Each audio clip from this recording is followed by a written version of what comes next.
Iran की ओर से भी ऐलान जंग हो गया है और इस ऐलान जंग की तस्वीर आप देखिए कि ईरान में साफ तौर पर लहराती हुई दिख रही है। इजरायली हमले के खिलाफ ईरान के लोगों में इस वक्त जबरदस्त आक्रोश है और हमले के बाद लोगों ने जामकरन मस्जिद पर लाल झंडा फहरा दिया है। क्रोम की जामकरन मस्जिद है जिस पर यह लाल झंडा लहरा रहा है और लोगों ने इजराइल के खिलाफ विरोध जाहिर किया है झंडे को लहराकर। आप समझिए कि युद्ध की स्थिति में अगर ईरान की तरफ से झंडा जामकरन मस्जिद पर लहराया जाता है तो उसका सीधा सीधा मतलब यह समझा जाता है कि ईरान की तरफ से भी ऐलान जंग हो गया है। और जिस तरह से रात के वक्त ईरान ने 150 बैलिस्टिक मिसाइलों से इजराइल पर अटैक किया, वो उस ऐलान जंग की पहली खेप थी, पहली कड़ी थी। बड़ा अटैक ये ईरान की तरफ से भी इजराइल पर किया गया है। ये तस्वीरें मैं आपको दिखा रहा हूं, ये क्रोम की जामकरन मस्जिद है जिसके ऊपर गुंबद पर लाल झंडा फहरा दिया गया। इसका सीधा मतलब यह है कि ईरान की तरफ से भी ऐलान जंग कर दिया गया है। तो ये युद्ध और भीषण होगा, ये तय है, क्योंकि इजराइल ने पूरी तैयारी से अटैक किया है और ईरान भी पीछे हटने वाला नहीं है। श्रुति दासगुप्ता जी को मैं इस डिबेट में शामिल कर रहा हूं। श्रुति जी, जो अभी सर कह रहे थे कि ईरान को लेकर ईरान कहां चुप बैठने वाला है, वाकई में ईरान चुप बैठेगा नहीं। इजराइल को तो जवाब वो दे ही रहा है, उल्टा वो तो अमेरिका को भी आंखें दिखा रहा है। सही कि इजराइल के ऊपर वो शांत नहीं रह सकता है ईरान, क्योंकि ईरान की चुप्पी मतलब ईरान की हार। और ये जो उनकी कट्टरपंथी वाली सरकार है वहां पे, वो किसी भी तरह से अपनी ये हार एक्सेप्ट नहीं कर सकती है। उनके लिए जंग करना और जंग जीतना किसी भी तरीके से अब जीने या मरने के कगार पे आके खड़ा हो गया है। अगर उन्होंने अपना एक भी कदम पीछे लिया तो यूएसए और इजराइल दोनों ही उनके ऊपर हावी पड़ जाएंगे। आप देख ही रहे हैं कि अभी 24 घंटे में दूसरी बार इजराइल ने बहुत भारी अटैक किया है और वो ये करते रहेंगे। ये नेतन्याहू का खुद का स्टेटमेंट है कि वो सिर्फ अभी नहीं, वो आगे तक करते रहेंगे जब तक उनकी मिलिट्री कैपेसिटी और उनकी न्यूक्लियर कैपेसिटी कंप्लीटली नष्ट ना हो जाए। तो ये समझ लिए कि अगर ईरान ने एक भी पैर वापस लिया तो इजराइल उसके अंदर की जितनी भी उसकी शक्ति है, सैन्य शक्ति, वो खत्म कर देगा। तो ईरान के लिए अब ये एग्जिस्टेंशियल वॉर हो गया है। जिस तरह से प्रीएम्प्टिव अटैक भी जो था, ये किसी बड़ी घटना होने से पहले इजराइल की तरफ से एक रुकावी झटका था, उसी तरह से अब ईरान के लिए ये एग्जिस्टेंशियल वॉर हो गया है। मतलब वो अपनी अस्तित्व के लिए अब लड़ रहा है। अब इसके अंदर ये समझना जरूरी है कि इनकी जो रजीम है ये कट्टरपंथी की रजीम है। इनमें इनको फर्क नहीं पड़ता है कि कितने लोग मरेंगे या इनका आगे आर्थिक स्थिति क्या होगी। इनके लिए ये उसूलों की लड़ाई हो गई है। ये यहूद हनूद वाली जो उनकी लड़ाई है, ये उसके खिलाफ वाला एक प्रतीक बन के रह गया है। तो इसलिए अब ये नहीं पीछे हटने वाले हैं और इन्होंने इसीलिए जवाबी हमला किया। पर इसके अंदर ये दो पहरी हमला करने की शक्ति रखते हैं। आप जानते हैं ईरान जो है, जैसे कर्नल साहब ने कहा कि वो सीरिया के थ्रू अस्त्र पहुंचाया करता था बाकी जितने टेरर ऑर्गेनाइजेशन से, जैसे हिजबुल्लाह और हमास। तो अब वो मेरे हिसाब से अंदर से तरीके से अपने सारे वो पैतरे चालू शुरू करेगा, जिससे वो इजराइल के ऊपर सिर्फ आतंकी हमला भी करे और मिलिट्री हमला भी करे। तो इजराइल ने सिर्फ अब अपने आप को ईरान से आने वाली मिसाइल्स और ड्रोन्स और एयरक्राफ्ट से नहीं बचाना है, अंदर से जो उसके ऊपर टेररिस्ट अटैक हो सकता है उससे भी बचाना है। क्योंकि इजराइल एक ऐसा देश है जिसके चारों तरफ बहुत सारी टेररिस्ट ऑर्गेनाइजेशंस है। हुतीज, हिजबुल्लाह, हमास, ये सब उसके खून के प्यासे हैं। तो इस वक्त इजराइल जो है वो एक बहुत नाजुक स्थिति में, और बिना यूएसए के वो ये कर भी नहीं सकता था और ना वो आगे बच पाएगा। तो ये अब यूएसए के लिए भी एक वॉर जैसी सिचुएशन हो गई है, जहां वो सिर्फ हमास से लड़ रहा था और काफी उनको नुकसान हो रहा था। अब वो जैसे यूएसए के अपने प्रेसिडेंट ट्रंप ने और हथियार भेजने भी शुरू कर दिए हैं इजराइल को, क्योंकि उनको पता है कि उनके जो वहां पूरे मिडिल ईस्ट के अंदर जितने सैन्य तैनाती जगहें हैं, जहां पे उनके एयर बेसिस हैं, वो भी खतरे में है और इजराइल उनके बिना जी नहीं सकता है। ठीक है, मैं आप लोगों के पास लौटता हूं। एक और ब्रेकिंग न्यूज इस वक्त सामने आ रही है। जैसा कि हम जिक्र भी कर रहे हैं, चर्चा भी कर रहे हैं कि ईरान चुप बैठने वाला नहीं है। इजराइल के हमले के बाद ईरान ने भी करारा पलटवार किया है। ईरान ने इजराइल पर 150 बैलिस्टिक मिसाइल के जरिए हमला किया है।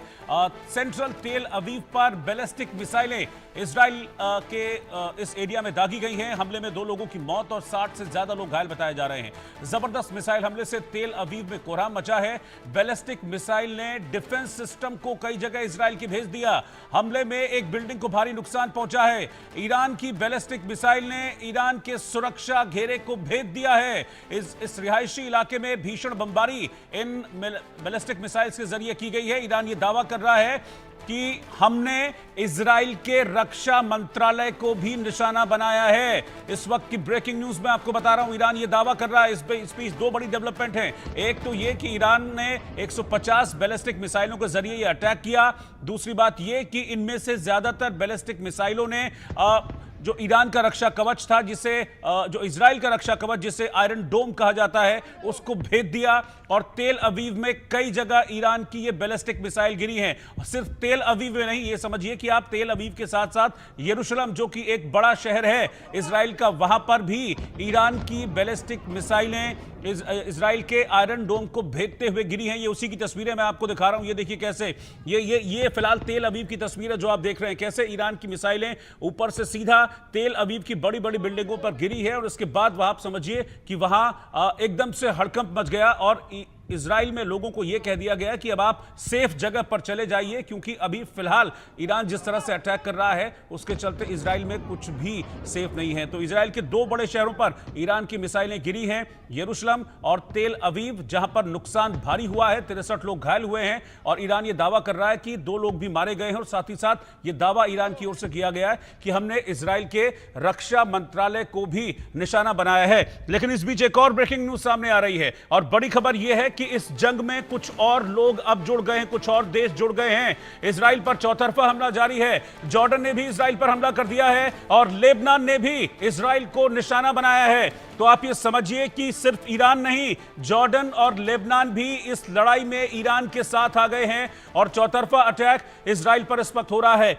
तो मिसाइलें इजराइल पर ईरान भी दाग रहा है, लेबनान ने भी दागी है और जॉर्डन ने भी दागी है। तो अटैक आप समझिए कि 3 तरफ से इजराइल को घेरकर यह हमला किया जा रहा है। इस वक्त की ब्रेकिंग न्यूज मैं आपको बता रहा हूं। कुछ तस्वीरें भी मैं आपके सामने रखूंगा, मैं दिखाऊंगा आपको कि कैसे अटैक हुए हैं हर तरफ से इजराइल के ऊपर। ये तस्वीरें देखिए, इजराइल पर चौतरफा वार, ईरान ने भी अटैक किया, लेबनान ने हमला किया और जॉर्डन ने भी इजराइल पर हमला किया है। जिसके बाद चौथी तस्वीर देखिए, ये इजराइल में कोहराम की तस्वीर है।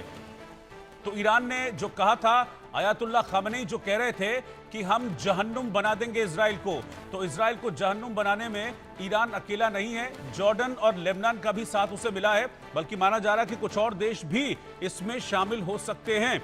मेरे साथ दोनों खास मेहमान हैं, कर्नल संजीत सिरोही, मैं आपके पास आ रहा हूं। लेबनान और जॉर्डन भी साथ में आ गए इजराइल के। ये मुझे लग भी रहा था कि ऐसा होगा और एग्जैक्टली ऐसा हुआ भी। अब 3 तरफ से ये मार रहे हैं इजराइल को। क्या और देश अब इजराइल की तरफ से कोई आ सकता है क्या? इस पर अमेरिका का डायरेक्ट इन्वॉल्वमेंट आपको होता दिख रहा है आने वाले कुछ वक्त में? रोहित जी, अगर ये खबर पुख्ता है कि लेबनान से भी अटैक हो रहे हैं और जॉर्डन से भी, कल तक ये खबर थी कि जो ईरान की तरफ से जो एयर स्पेस वायोलेट की गई थी ड्रोन्स वगैरह को, उसने जॉर्डन ने मार गिराया है। लेकिन अगर जॉर्डन ने भी इजराइल के ऊपर हमला शुरू कर दिया, और लेबनान का तो हम मान सकते हैं क्योंकि हिजबुल्लाह वहां पे बैठा हुआ है, वो सीज फायर हुआ था, हिजबुल्लाह के थ्रू जो है ये अटैक हुआ होगा।